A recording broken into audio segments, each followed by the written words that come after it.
Buddhism, like most of the great religions of the world, is divided into a number of different traditions. However, most traditions share a common set of fundamental beliefs. One central belief of Buddhism is often referred to as reincarnation, or the concept that people are reborn after dying. In fact, most individuals go through many cycles of birth, living, death, and rebirth. A practicing Buddhist differentiates between the concepts of rebirth and reincarnation. In reincarnation, the individual may recur repeatedly. In rebirth, a person does not necessarily return to earth in the same entity ever again. The Buddha compared this to a leaf growing on a tree. When the withering leaf falls off, a new leaf will eventually replace it. It is similar to the old leaf, but it is not identical to the original leaf. Buddhism is more of a philosophy of life expounded by Gautama Buddha. Buddha means enlightened one, and he lived and taught in northern India around the 6th century BC. The Buddha was not a god, and the philosophy of Buddhism does not entail any theistic worldview.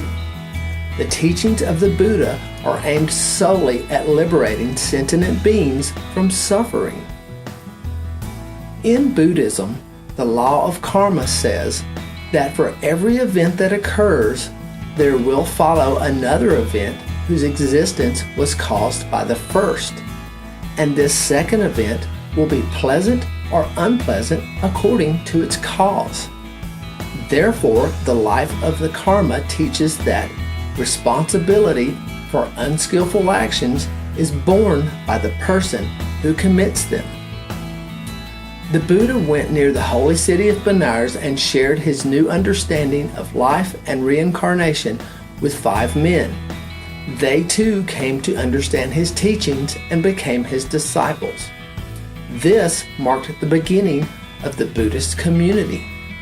For the next 45 years, the Buddha and his disciples went from place to place in India, spreading the Dharma, or his teachings. Their compassion knew no bounds. They helped everyone along the way, beggars, kings, and slaves.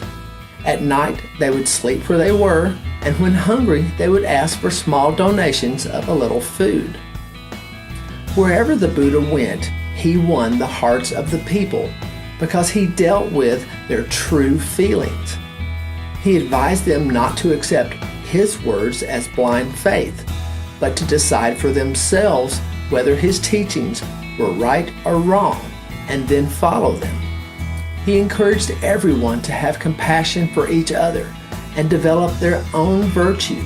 In his own words, "You should do your own work, for I can teach only the way."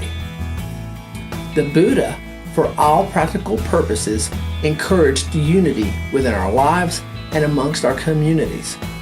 The Buddha was cited as saying, "If we are fortunate to live a full life, we will have neither mother nor father to look after us, for they have moved on into the next life. If we do not look after each other, then who will?" So may we all rise to this moment. May we understand our common ground and shared spaces that we call home. For in our understanding of wisdom and its application, we can unite body, mind, and spirit for the benefit of all. As always, peace and love, Jim.